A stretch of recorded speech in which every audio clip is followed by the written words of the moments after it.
she screamed, bringing the sledgehammer down on my wheelchair again and again. I lay helpless on the sidewalk, staring in horror as she destroyed my only means of mobility. The look of rage on her face as she raised the hammer for another blow is something I'll never forget. But when the officer arrived and said, "Ma'am, do you know who this is?" That's federal Judge Caldwell, who wrote our nation's disability housing laws. Her face turned ghost white. How did an HOA president's hatred of neighborhood aesthetics lead her to commit a federal hate crime against the worst possible victim? For 15 years, I served as Judge Robert Caldwell on the Federal Ninth Circuit Court of Appeals, having received an unusually early appointment thanks to my specialized work in disability law. My landmark rulings on housing discrimination and disability rights established legal precedents that protect millions of Americans today. At 48, with multiple sclerosis gradually limiting my mobility, I never imagined I'd personally become a victim of the very discrimination I spent my career fighting against. After Martha, my wife of 20 years, passed away unexpectedly from a stroke last year, our sprawling family home, where we'd raised 3 children and hosted 17 Thanksgiving dinners, felt unbearably empty. Combined with my progressing MS, I was diagnosed 3 years ago. When I started experiencing difficulty navigating courthouse steps, I made the practical decision to downsize. Suncrest Estates, an upscale gated community outside Phoenix, marketed itself specifically to retired professionals seeking elegant, maintenance-free living. The community seemed perfect: single-level homes with wider doorways, gentle sloping entryways instead of steps, and just 15 minutes from my neurologist and physical therapy appointments. My custom-built titanium wheelchair, specially designed for my average frame and deteriorating muscle condition, cost over $30,000 but gave me the independence to continue living with dignity.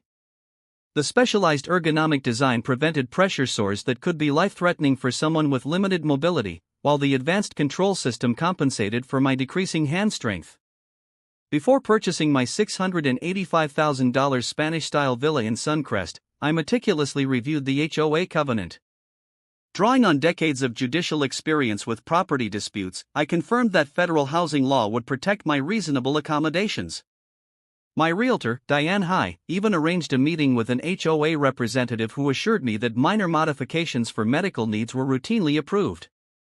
What I didn't realize was that Valerie Harmon, the HOA president, considered any visible sign of disability to be incompatible with her vision of the perfect neighborhood.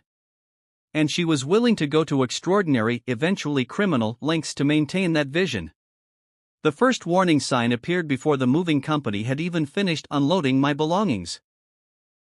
A crisp white envelope bearing the Suncrest Estates logo was taped to my front door. Violation notice.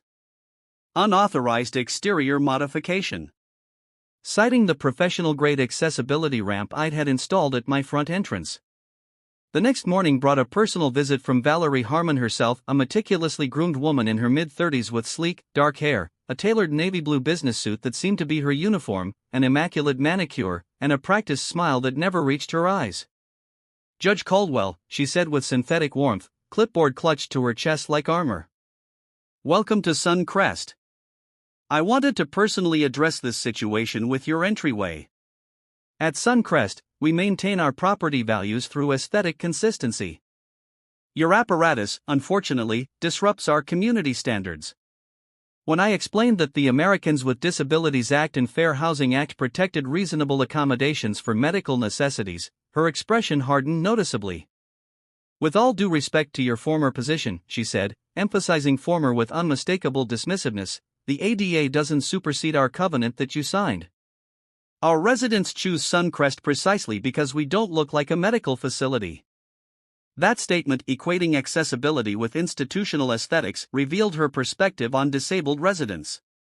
Rather than engaging in a legal debate, I requested a formal accommodation hearing as outlined in Section 8.3 of their own bylaws. "Of course," she replied with a dismissive wave of her manicured hand, "though I should warn you, the board rarely grants exceptions. Precedents are dangerous things, as I'm sure you understand from your former career." As she walked away, I noticed her taking photos of my specialized van with its wheelchair lift. By that afternoon, a second violation notice appeared. Commercial vehicles prohibited in driveways. The requested accommodation hearing was postponed 3 times over 8 weeks. Meanwhile, the violations multiplied with suspicious precision. Garden beds, unapproved landscaping modifications, $75 daily fine. Bird feeder, wildlife attraction nuisance, $50 daily fine. Subtle blue trim on my house, unapproved color scheme, $100 daily fine. Discrete solar path lights for safety, non-standard exterior lighting, $50 daily fine. When I installed automated blinds, a necessity given my limited arm mobility, a violation notice appeared within 3 hours, suggesting my home was under specific surveillance.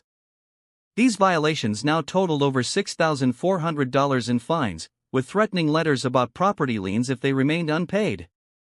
Each appeal was systematically denied, with identical form letters signed by Valerie herself. One afternoon, while collecting my mail, my neighbor, Claire Wilson, an 82-year-old widow with severe arthritis, invited me in for coffee. Her hands trembled noticeably as she poured, the result of both age and anxiety. "I see you've been getting Valerie's special welcome," she said, nodding toward the violation notice I had tucked into my pocket. She explained that she had installed a small wooden bench beside her mailbox, a necessity for resting during her daily walk. Despite doctors' documentation of her arthritis, she had accumulated over $3,800 in fines. "But that's nothing compared to what happened to the Thompsons," Claire continued, lowering her voice though we were alone.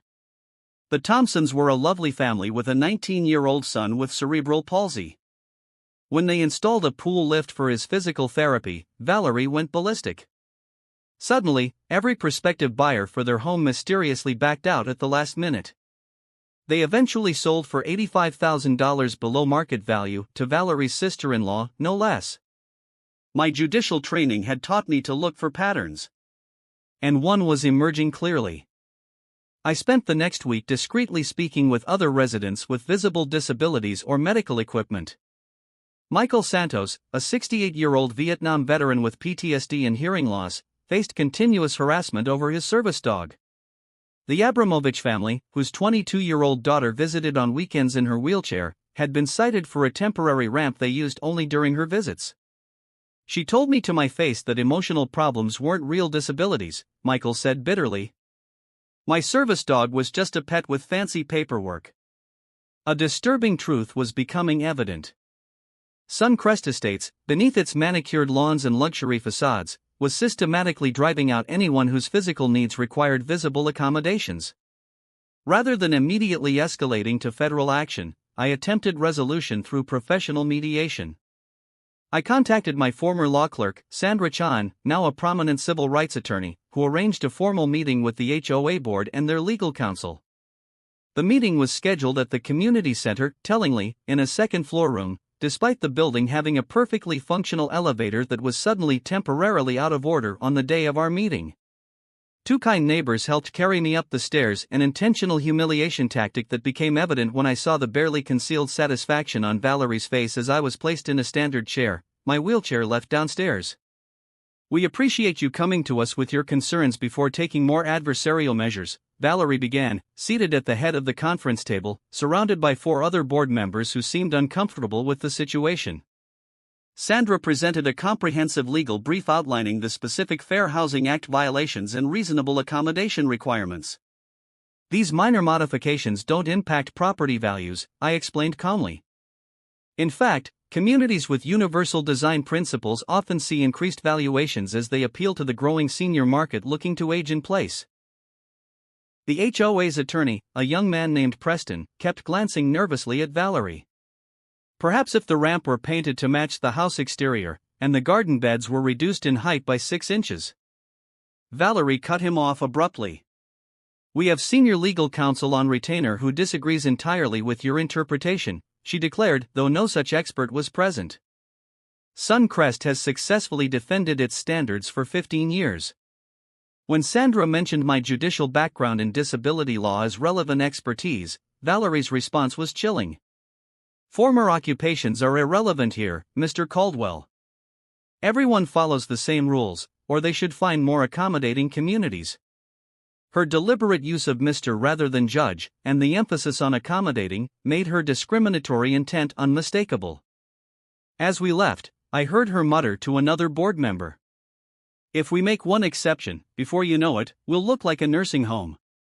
This wasn't about property values or aesthetics, it was about creating a community where disabilities remained invisible, where the realities of aging were carefully concealed behind a facade of perpetual vitality. Recognizing we were dealing with systemic discrimination requiring substantial evidence, I began methodically building a case. I installed legal security cameras around my property. I recorded all interactions, kept detailed records of every notice, and documented the selective enforcement of rules. Working quietly with Sandra, I connected with other affected residents. We documented 23 cases where residents with visible disabilities faced stricter enforcement than their non-disabled neighbors with identical issues. Property records revealed a troubling trend. Over the past 5 years, 14 residents with disabilities had sold their homes at below-market prices after facing repeated HOA violations. Through public records requests and contacts from my judicial career, we discovered something even more disturbing. At a real estate investment conference 3 years earlier, Valerie had been a featured speaker on maintaining neighborhood value through strategic covenant enforcement. Her presentation slides, which we obtained, included phrases like discouraging undesirable demographic shifts, using technical violations to protect community investment. Most damning was an email to board members from Valerie, stating, "The Davidsons' request for a wheelchair ramp must be denied. Once we allow one visible accommodation, we'll be overrun with medical equipment that depresses property values. Better one family moves than all our investments suffer." I filed formal complaints with the Department of Housing and Urban Development and the Arizona Attorney General's Civil Rights Division, attaching our substantial evidence. Both opened investigations but warned the process could take 6 to 9 months. The retaliation was swift and calculated. My water pressure mysteriously dropped to a trickle. Maintenance requests went unanswered. Landscape crews accidentally damaged my accessible garden beds. Community security performed wellness checks at 11 p.m., claiming concerned neighbor reports about unusual noises. Anonymous notes appeared in my mailbox: "If you can't maintain normal property standards, perhaps assisted living would be more appropriate." Despite this escalating harassment, I remained resolute. I'd spent my career ensuring the law protected vulnerable citizens. I wouldn't abandon that principle now that I was among them. After 7 months of this psychological warfare, my neurologist prescribed hydrotherapy for my increasingly painful muscle spasms, a common MS complication exacerbated by stress. I installed a portable therapeutic whirlpool on my private enclosed patio, completely invisible from the street or neighboring properties. 3 days later, while soaking in the therapeutic waters as prescribed, my security system alerted me to multiple people entering my backyard. Through the glass doors, I saw Valerie leading 2 uniformed maintenance workers onto my patio, one carrying tools, the other looking distinctly uncomfortable. I quickly transferred to my wheelchair, a difficult process that took nearly 2 minutes, and rolled outside. "You're trespassing on private property," I stated firmly, positioning myself between them and the therapeutic unit. "Please leave immediately." Valerie thrust a paper toward me. "Emergency abatement notice. Your unauthorized hot tub violates 3 separate covenants and poses a health hazard. We're removing it now." "This is a prescribed medical device," I explained, holding up my doctor's documentation in a waterproof folder I fortunately had nearby. "Regardless, you have no legal right to enter my property without court authorization." She snatched the medical documentation and tore it in half without even glancing at it. She nodded to the workers. "Remove it immediately." The men hesitated, clearly uncomfortable. "Miss Harmon, this doesn't seem right," the older of the two said. "Shouldn't we get proper authorization first? This looks like medical equipment." "I am the authorization," she shouted, her composed facade cracking completely. "Do your jobs or find new ones. This neighborhood is not going to look like a hospital on my watch." When they still hesitated, she stormed to their truck, returning moments later with a heavy sledgehammer. "Fine. I'll do it myself. I've handled problems like this before." I positioned my wheelchair directly between her and the therapeutic unit. "Valerie, stop. This is breaking multiple laws. Think about what you're doing. This is criminal trespassing and destruction of medical equipment. That morning, I had dressed in my favorite light gray suit, a habit from my years on the bench that I maintained for important meetings. Rather than confronting her at my home, I decided to address the issue during my daily wheel around the neighborhood. I approached Valerie as she was inspecting another resident's lawn. "Miss Harmon, we need to discuss these unreasonable violations," I began calmly. She lunged for the hammer, grabbed it with both hands, and advanced toward me on the sidewalk. "I've had enough of your special accommodations and legal threats." Valerie stood there, in her impeccable navy business suit, her professional appearance a stark contrast to the unhinged fury in her eyes as she raised the sledgehammer above her head. "Valerie, put that down immediately," I warned, attempting to back my wheelchair away. "This is what I think of your special equipment," she screamed, bringing the hammer down on my wheelchair with stunning force. The impact caught the right wheel, instantly buckling it. I tried to maneuver away, but the damaged wheel caused my chair to tip. I fell sideways onto the concrete sidewalk, landing hard on my hip with a sickening crack. The pain was immediate and blinding. But Valerie wasn't finished. With my wheelchair now half collapsed, and me sprawled helplessly on the ground, she raised the sledgehammer again. Her arms lifted high with the effort, her face contorted with rage. "HOA rules," she screamed, bringing the hammer down on the control panel, shattering it completely. Sparks flew as the electronics that gave me independence were destroyed. "Please stop," I gasped, truly terrified as I looked up at her from the ground. "It's custom medical equipment worth over $30,000. My plea only seemed to fuel her frenzy. She struck again and again, methodically destroying each component. The frame. The specialized cushions. The remaining wheel.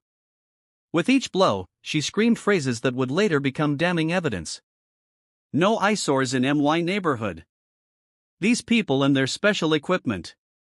This is what happens when you challenge the HOA." Several neighbors had gathered, watching in horror.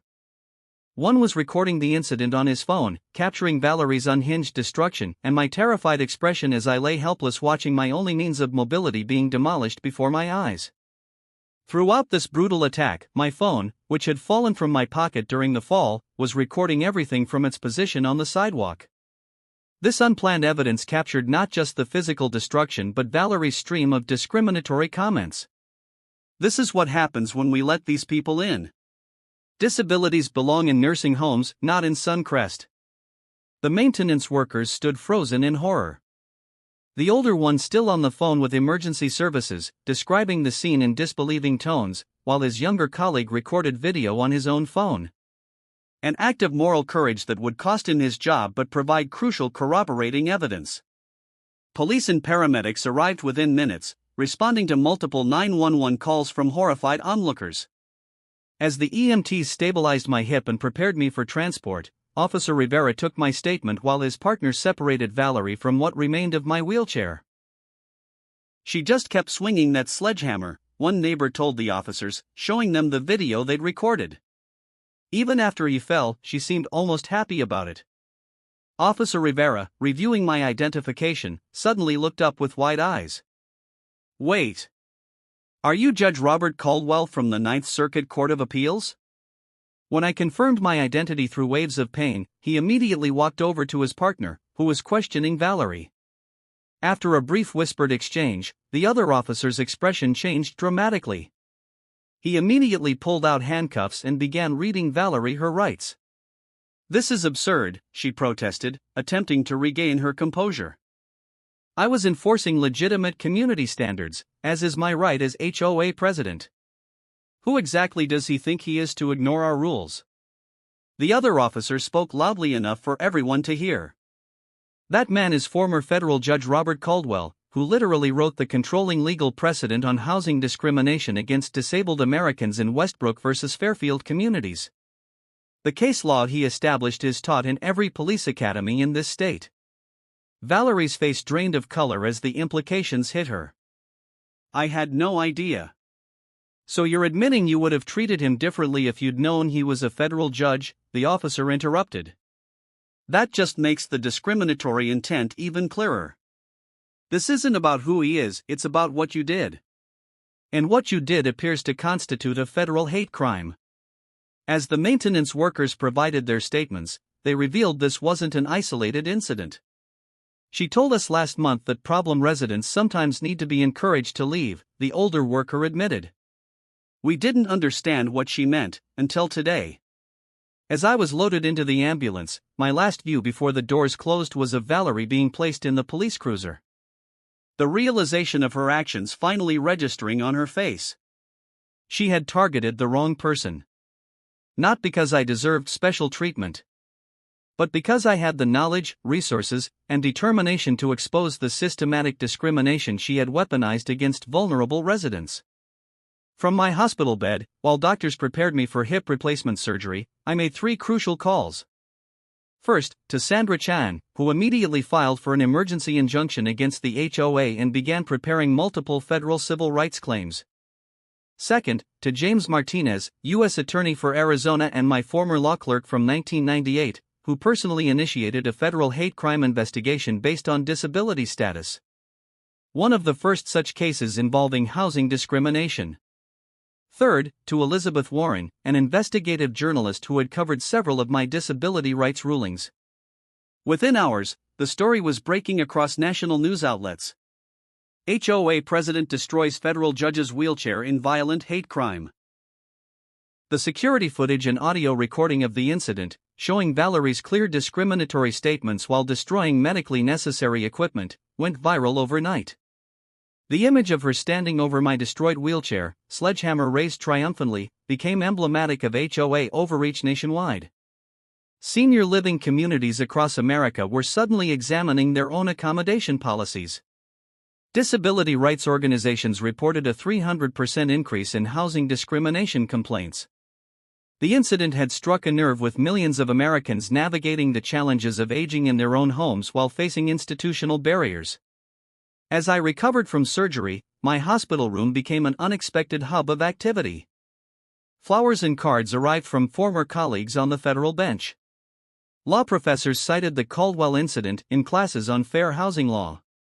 Most touchingly, dozens of disabled Americans sent messages describing their own housing discrimination experiences. Many thanking me for inadvertently bringing national attention to an issue that had been invisible for too long. My recovery was complicated by my MS, extending my hospital stay to 3 weeks. During this time, an unexpected parade of visitors revealed the far-reaching implications of Valerie's actions. Claire and Michael, my neighbors who had faced discrimination, brought a petition signed by 78 Suncrest residents condemning Valerie's actions and calling for her removal from the HOA board. State Senator Eleanor Ramsey, herself a polio survivor, visited to discuss emergency legislation on HOA oversight. "What happened to you is happening to thousands of seniors across Arizona," she explained. "But without your profile, their stories go untold." Most surprisingly, Thomas Harrington, the 82-year-old developer who had originally built Suncrest Estates 15 years earlier, arrived, visibly distressed. "My late wife used a wheelchair for 10 years before her passing," he revealed.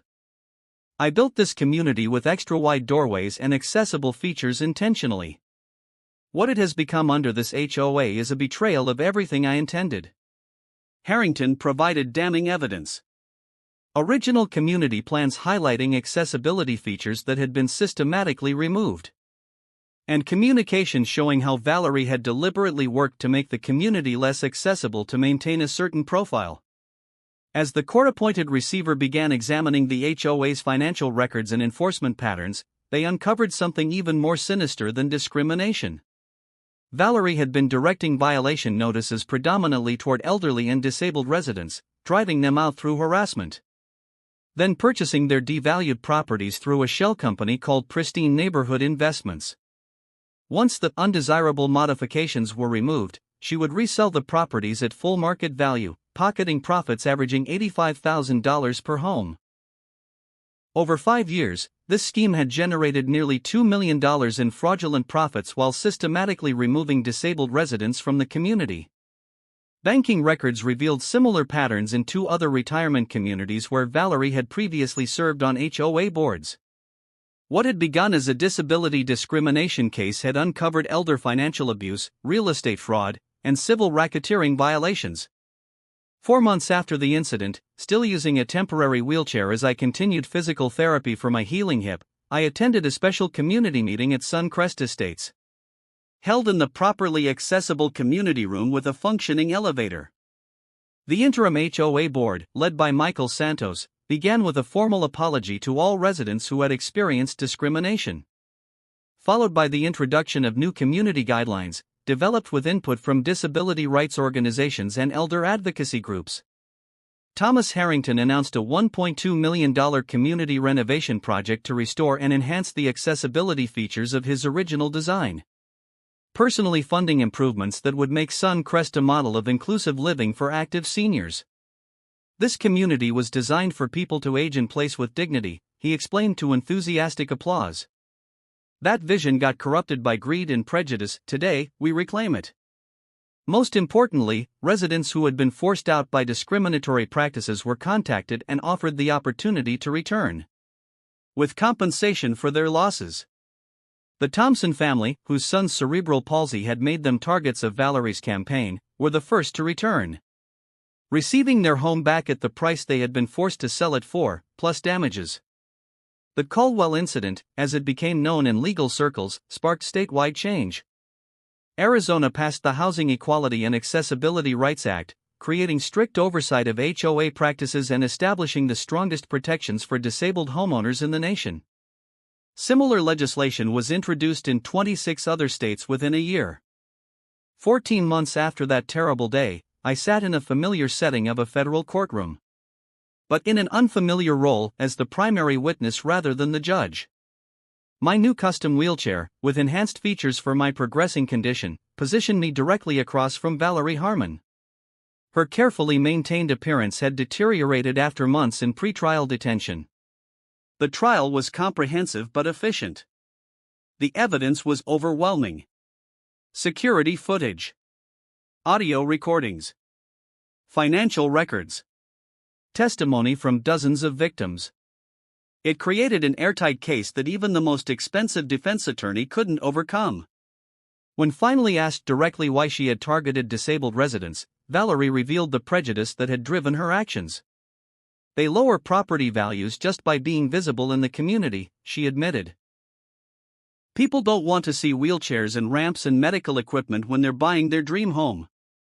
I was protecting our investments. The jury deliberated for just 2 hours before returning guilty verdicts on all counts, including federal hate crimes, wire fraud, and racketeering charges.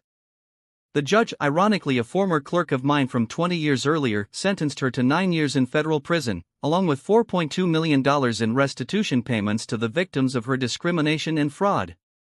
The court ordered that after serving her sentence, Valerie would complete 2,000 hours of community service. Specifically, assisting at a rehabilitation center, helping newly disabled individuals adapt to wheelchair use and navigate housing accommodation requests. Today, 18 months after Valerie's sledgehammer destroyed my wheelchair on that suburban sidewalk, I've established the Caldwell Foundation for Housing Equity, using the substantial settlement from my civil case to provide legal assistance to disabled homeowners facing discrimination. We've already helped over 300 families nationwide stand up to housing discrimination and HOA overreach. Suncrest Estates has become a nationally recognized model community for accessible living, with prospective HOA board members required to complete disability awareness training before running for positions. Property values have increased by 12% since implementing universal design principles throughout the community, proving that accessibility and profitability can go hand in hand. The incident was captured in a viral photo. Valerie with a hammer raised above my destroyed wheelchair, as I lay terrified on the sidewalk. That image has become a powerful symbol in the fight against housing discrimination nationwide. My message to anyone facing housing discrimination is simple. Document everything. Know your rights. And remember, sometimes, the person they're trying to bully is exactly the wrong person to target. Someone with both the knowledge and determination to change not just their own situation, but the system itself.